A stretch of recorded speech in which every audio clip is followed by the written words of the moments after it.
Fiber laser systems allow for the following items. Number one, direct parts marking such as with barcodes and alphanumeric text. Number two, growing of oxides to provide a range of color marking options. 3. Deep etching into parts to meet regulatory requirements such as in gun manufacturing.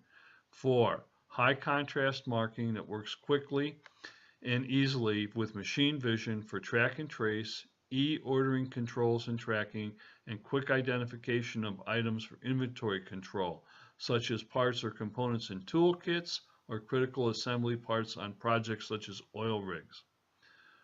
5. Etching details into the surface for permanent, non-removable identification.